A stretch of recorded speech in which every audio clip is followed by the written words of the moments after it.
إن الحمد لله الذي هدانا لهذا وما كنا لنهتدي لولا أن هدانا الله.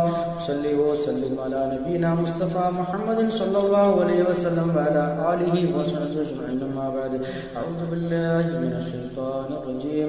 بسم الله الرحمن الرحيم.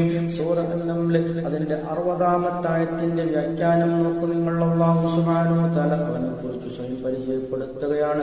അമ്മൻ, അപ്പോൾ ഒരുവനോ, ഖലഖസ് സമാവാതി വൽ അർദ്, ആകാശങ്ങളും ഭൂമിയും സൃഷ്ടിച്ചവനോ. നോക്കൂ നിങ്ങൾ, അല്ലാഹുവിനെ പറ്റി പറയുകയാണ്. അങ്ങനെയുള്ള ഒരു അല്ലാഹുവാണോ. വഅൻസല ലക്കും, നിങ്ങൾക്ക് ഇറക്കി തന്നു, മിനസ് സമാഇ, ആകാശത്തു നിന്നും മാൻ, വെള്ളം ഇറക്കി തന്ന ഒരുവനോ.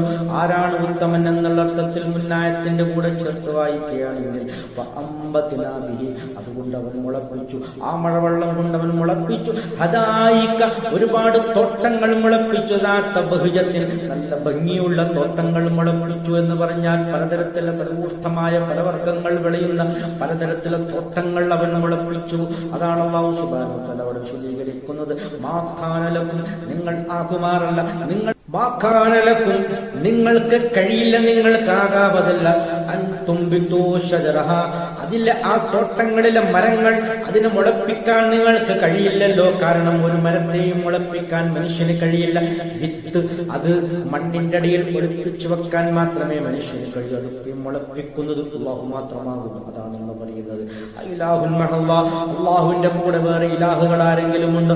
ബൽഹും, പക്ഷെ അവർ ഖൗമുൻ യഅ്ദിലൂൻ, അവർ സമന്മാരെ കൽപ്പിക്കുന്നവരാകുന്നു, അല്ലാഹുവിന് സമന്മാരെ ഉണ്ടാക്കുന്നവരാകുന്നു. അതായത് യഥാർത്ഥ പാത വിട്ട് തെറ്റിപ്പോയവരാകുന്നു എന്നാണ് അല്ലാഹു സുബ്ഹാനഹു വ തആല വിശദീകരിക്കുന്നത്. അൽഹംദുലില്ലാഹി റബ്ബിൽ ആലമീൻ.